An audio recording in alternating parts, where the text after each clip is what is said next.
Hey everybody, Dr. Scott here, chiropractor, speaker, and health coach, and I'm committed to providing everyone health content that makes a difference. And in this video, we have an interview with Andrew Poles, who drops some golden nuggets with respect to stress and overall health and mindset. The best part of the message is at the end, so make sure you stay tuned all the way to the end of the interview. Enjoy.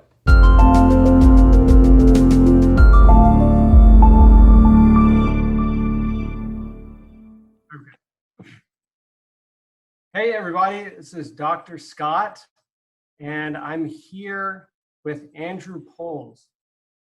And the reason that we're here today, if Andrew's with me, is because what I've noticed is that there's a lot of stress and anxiety out there in the world at the moment during this crisis, for myself and for a lot of people in our community. And Andrew is a man of wisdom.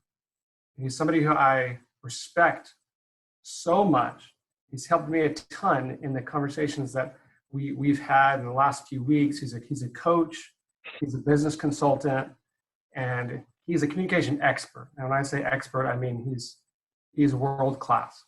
And I know that through the conversation we're going to have in the next few minutes, you're going to find some amazing value, and it's going to set you up to be healthier and more successful as we progress through the next few weeks.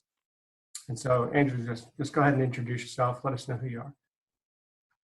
Okay, great. Thank you, Scott. And before I introduce myself, I just want to really acknowledge you and appreciate, Scott, that you are taking the time out of your workday to have this conversation with me together so that you can do something that's going to make an impact, it's going to make a difference on the people in your community navigating this really challenging situation. So I want to just appreciate your commitment to people. And I want to thank you for inviting me to be a part of it, because I'm honored that you asked me. As Scott said, my name is Andrew Poles. I'm the co-founder of a company called Impact Speaking Lab, and we deliver trainings that empower people to go beyond their fear, their concerns, that trip them up in communication, and actually be able to effectively express themselves in any domain, whether it's business domains, public speaking, etc., and really have the kind of impact they want to have in the world. I'm also a personal coach and executive coach, and I've coached people all over the world. I've facilitated trainings all over North America, and it's a pleasure to be with you today. Thank you so much for being here. Yeah. So, stress in life and in health, stress has major implications and impacts on us. And I always bring people messages of health because I know stress has a huge capability to depress immune function. And when stress is high for individuals and as a community at large, could you provide us with any insight or help on how we can alleviate that and maybe keep our minds a little bit more clear so that we can be healthier?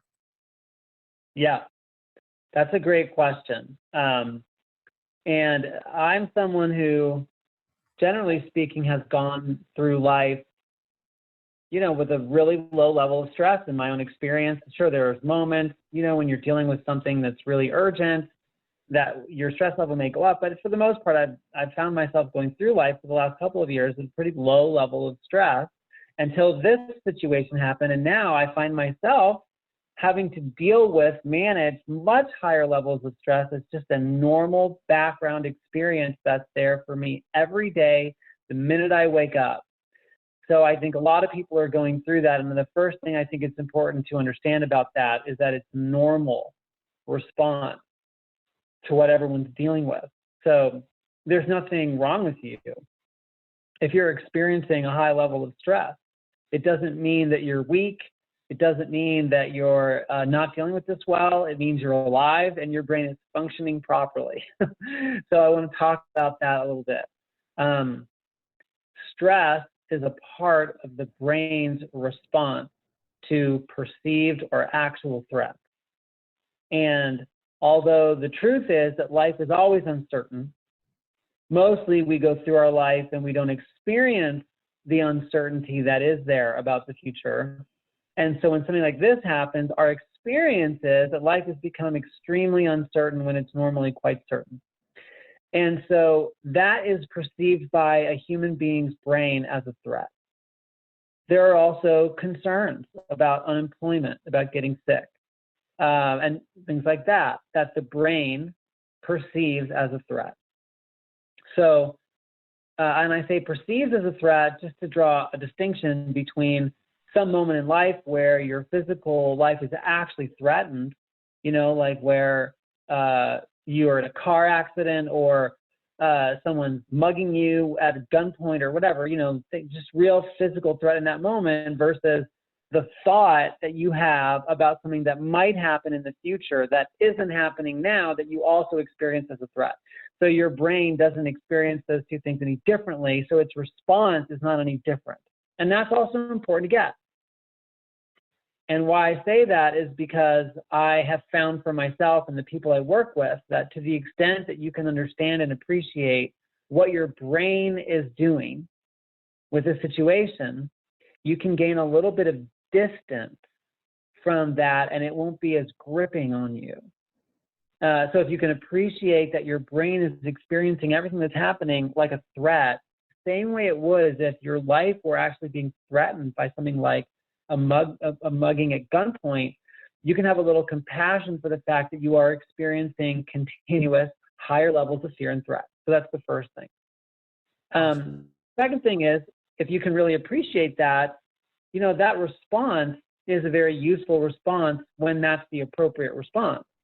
When you really are being threatened, you want that part of your brain to kick in and pump adrenaline, to your key muscles, and you want it to down the higher functioning of your brain that overanalyzes everything so you can be ready to react to save your own life.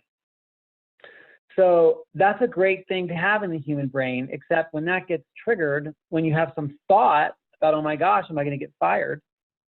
That's not useful because that's not the response to dealing with that situation if it should happen. You don't want to go into fight or flight or freeze mode when that happens.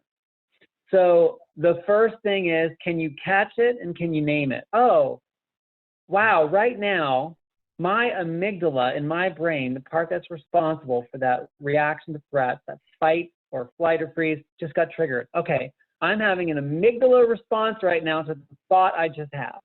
Or I'm having an amygdala response right now to the news I just read.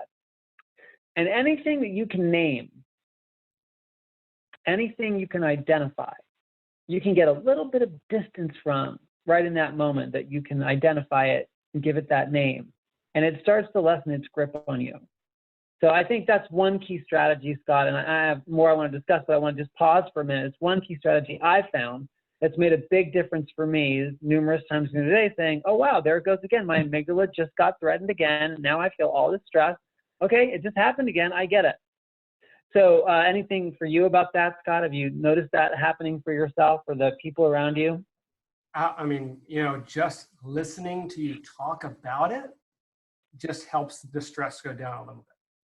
So just being able to put a little identification on, oh yeah, all these things going on in my body, these things going on in my head, this is a response.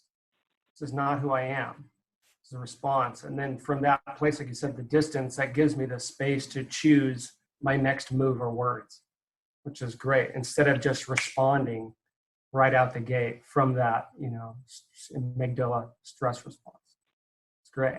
I think what you just said is so powerful, and I like the way that you said it, which is that when you can identify and appreciate that your brain, like an organ, like your heart or your kidneys, your brain is reacting to a perceived threat, and you said, that's not me. That's not who I am. That is the contrast that I think starts to not only bring the stress level down, but as you said, puts you back in the driver's seat of getting to now choose what are you going to do next with what is actually happening right here in front of you. And having that choice, having the experience that you have some power or agency in your life is a great reducer of stress. So I like what you said there. So then the third thing, then let's call what you said second thing, is that, you can get that distance. You can say, oh, that's not me. That's just my brain. And now I can choose what I'm going to do. The third strategy I found that's made a huge difference for me in dealing with stress is creating opportunities to not just connect with people that are appropriate, either physically in space with a certain distance or via telephone or whatever, but to do so with the intention of being able to contribute something or be contributed to.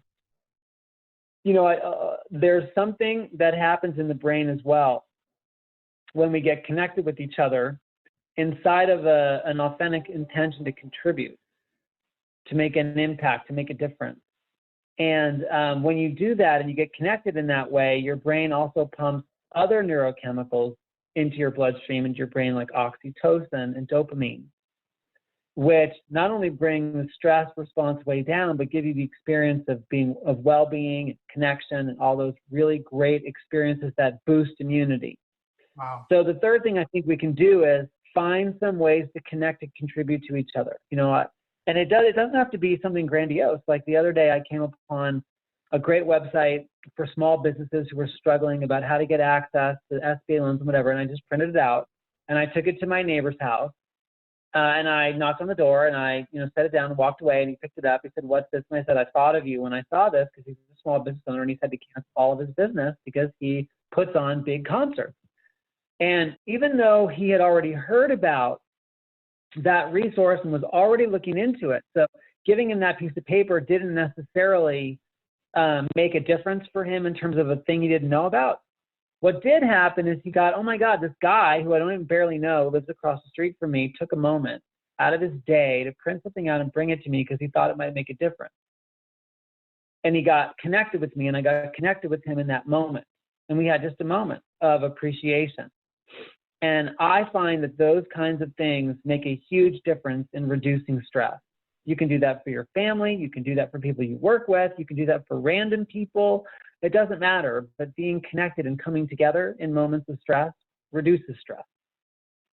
That's awesome. So what I got out of that is that even though we can be stressed out, and that's normal, when we engage in connection with other human beings, it's not only improving our state of mind, health, but it's also spreading that health into the community. So we can be agents of health and change for our family members and neighbors. And what an impact that would make in this entire community as far as our all stress levels if everybody took ownership of that and challenged themselves to put that into reality in their life. We could make a massive shift through this community in just days. Yeah, and I love it, Scott, and I love the way you're kind of expanding it out there. And I want to reiterate and emphasize, it's not about the magnitude of what you do.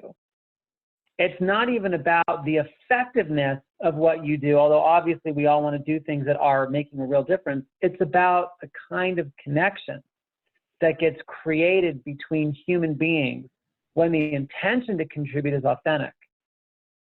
So I don't want people to have this turn into some other stressor, like, oh my God, I have to go do. No, it's like, you think about the people around you. Maybe all it is that you just call them and you just say, hey, I was thinking about you. Do you need anything and how are you? It could be that simple. So it doesn't have to be grandiose. It doesn't have to be complicated. And it'll make a difference. Awesome. Just as simple as maybe looking somebody in the eye and saying, hey, I love you. Yeah. Amazing. Exactly. That's great. So, I think that's a great segue to bring it into. Did you have anything else on that topic, or? No, I think that was good. Awesome.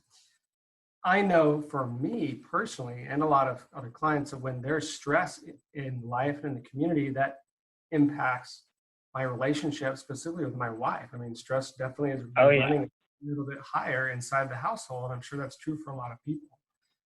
A lot of changes happening right now, certain change of circumstances. And so is there anything that you could tell, couples or married folks that might improve that, the relationship or connectedness inside the household and lower that stress level? I think this is a really important question that you're asking. And I can tell you, my wife and I have been together for 20 years, and we have a great relationship, and this has really tested us in many ways. So I myself am experiencing exactly what you're talking about. And I'll share with you what we have found that works.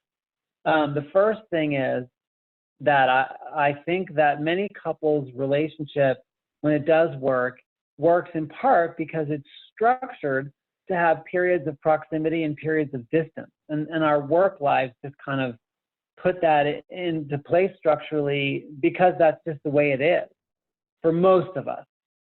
So for people who are now social distancing and they're working from home to get together, those sort of automatic or structured periods of distance or time apart have been just eliminated. And that actually adds an additional stressor into the relationship beyond just like all the uncertainty does, which it also does, and concerns about your health, your future, your finances. So in addition to all of those stressors, people are also dealing with the stressor of being around each other more than they are accustomed to. So what I found with that is that how it played out in my marriage with Elizabeth, my wife, is that we were edgier with each other. We had a shorter fuse. We would fight or bicker more than we were used to. And we don't like that being the kind of the color of our relationship. So one of the things that really worked was to realize that part of what made our relationship work well was that we used to have distance from each other, and to appreciate that. And if we need that, to get it, to walk separately or, work from different parts of the house, or one of us to be outside or inside, but to find some ways to get some time apart from each other when we're, quote, with others, even if it's digitally or whatever, so that when we come back together, we've had some time apart. So one thing I think is, if distance is healthy for you in your relationship, periods of distance, which it is for many people, find ways to do that. Get that distance. It's healthy.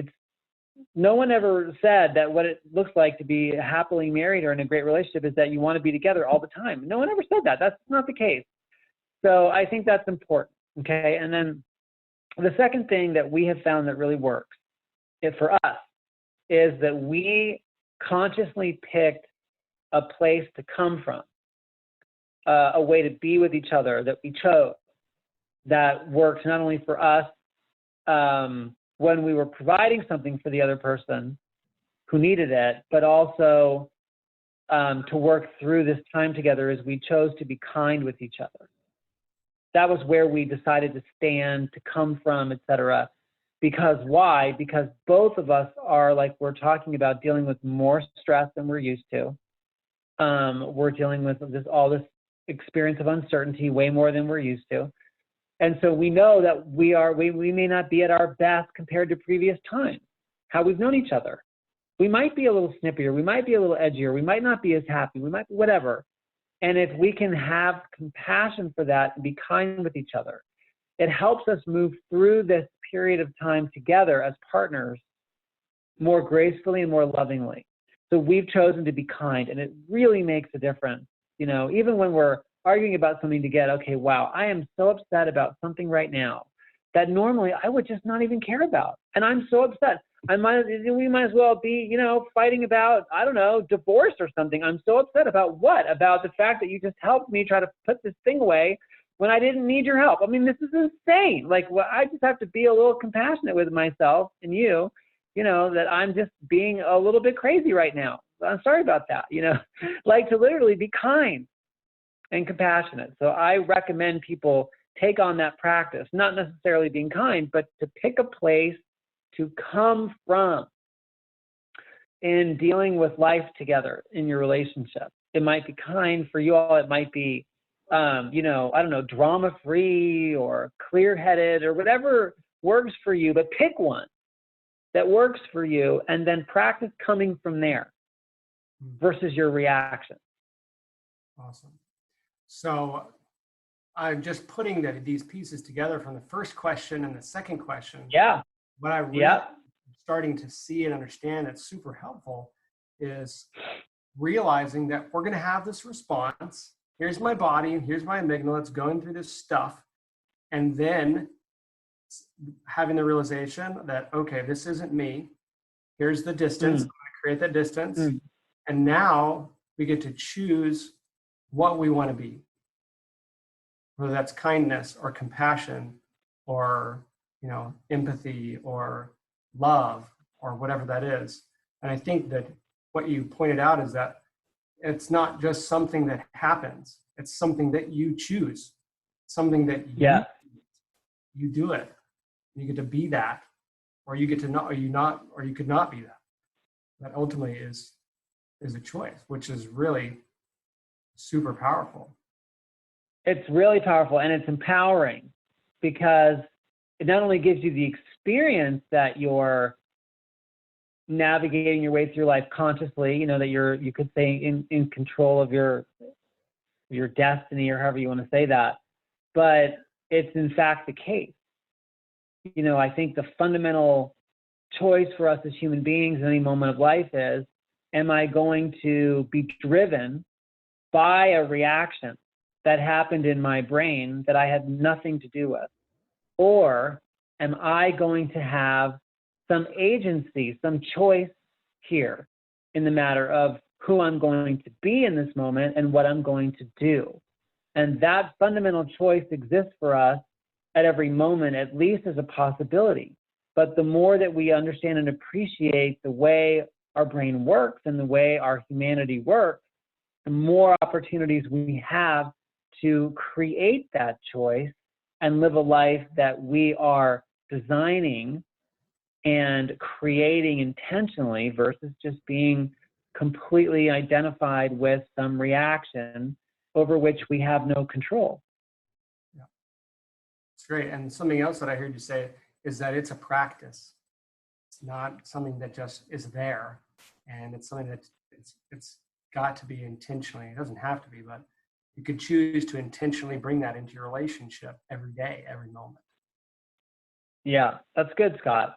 That's good. You can. And then the more that people do that, the easier it gets in some ways to do it. I don't know that it ever gets automatic, like you said, but the more you identify, oh, here's this reaction I have. This is the same as the one I had yesterday. Wow, it's like I feel the same. Wow, it's exactly the same reaction. The more you do that, see, the more that brain pattern, when it fires off, gets grafted onto another brain pattern called naming it. So now, when that pattern fires off in your brain of whatever, being threatened, now at the end of that pattern there's, oh yeah, and here's the pattern again. And that's a new pattern. And when those two things get stuck together like that, you gain more ability, more facility, more power with having that choice. That's awesome. Yeah, something I'll just throw this in here because I think it might help is that every morning when I wake up, my brain automatically goes to stress mode. What are the problems? I got to do X, Y, Z in the next 25 minutes in order to make sure that I'm prepared to get out the door on time. My family's taken care of, my kids taken care of. And it's like, I'm right there every morning within 5 seconds of waking up. And then I recognize that, and I put in a routine in my morning where I take time right after that to get my brain focused on what's actually important to me rather than all those problems.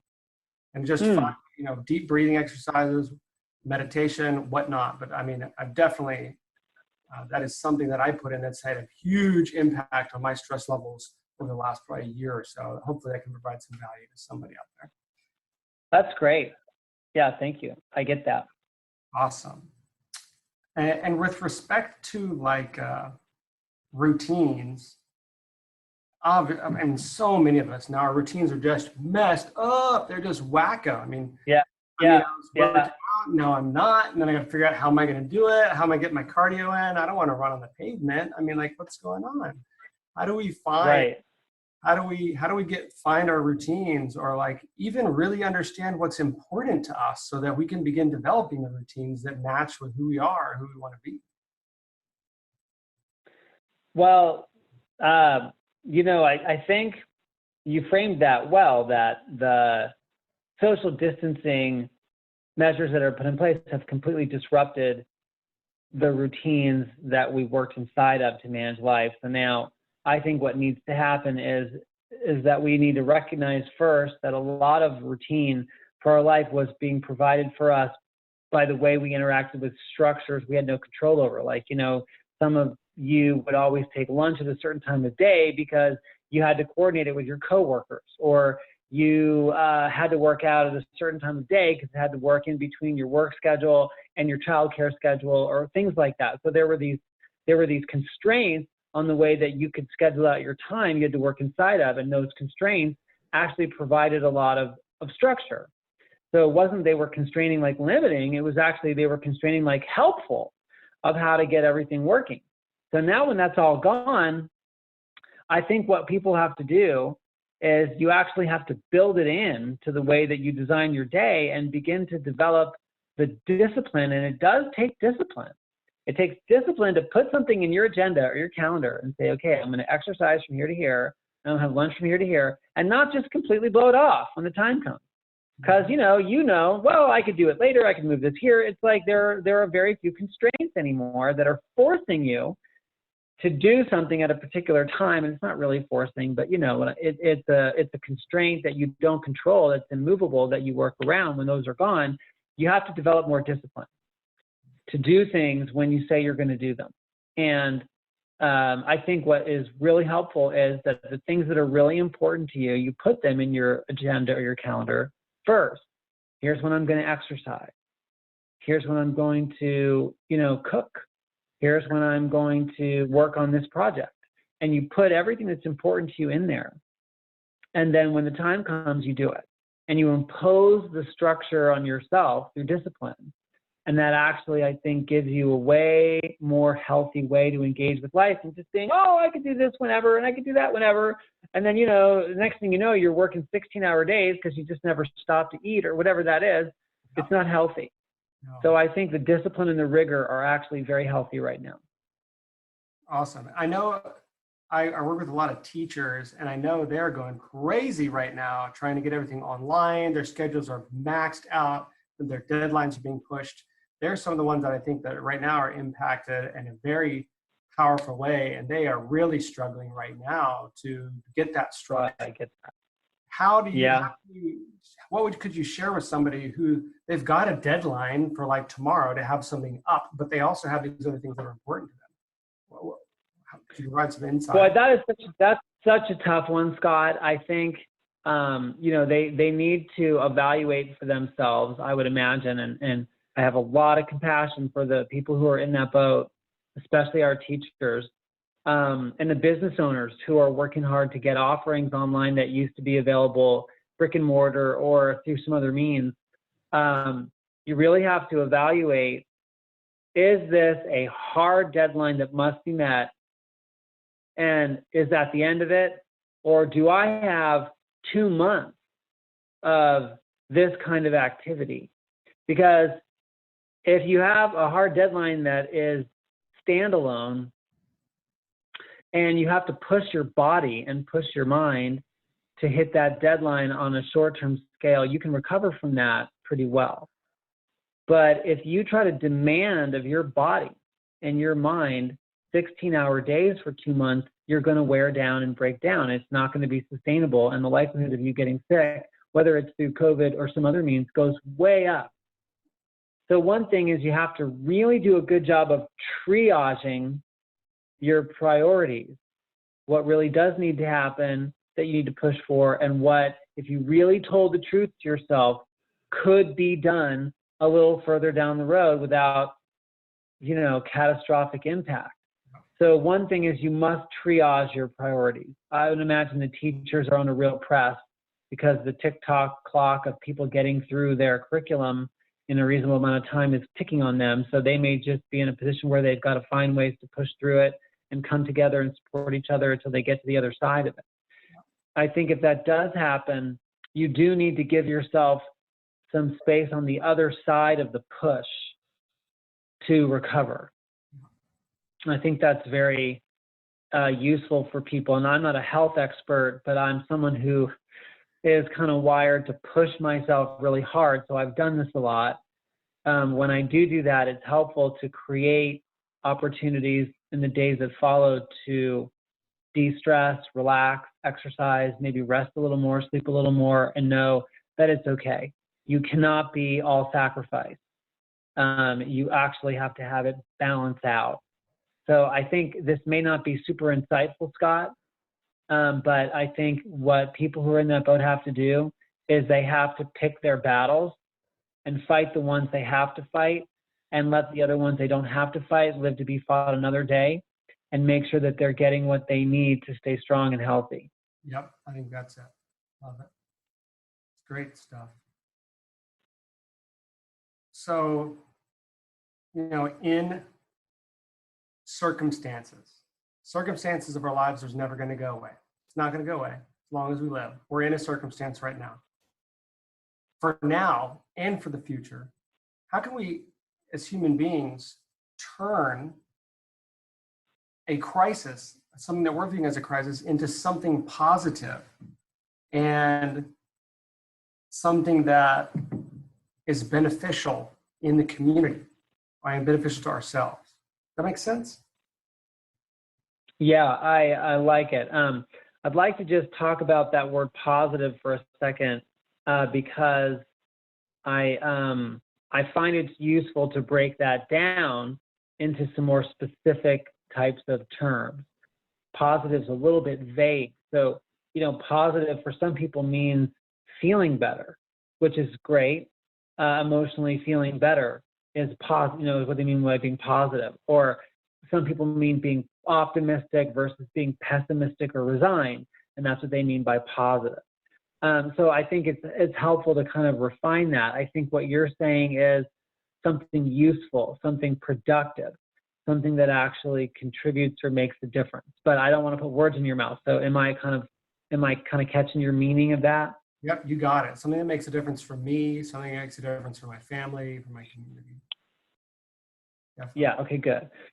So I think one way people can do that, turn, this crisis situation into something that you can have make a difference, is really kind of like what I've done is I've kind of taken a hard time out from my own just reactions to what's happening in the experience of, oh my gosh, now I've got to build this whole other thing for my company, and I have to have a new offering, and I've got to do this, and I got to, and stop.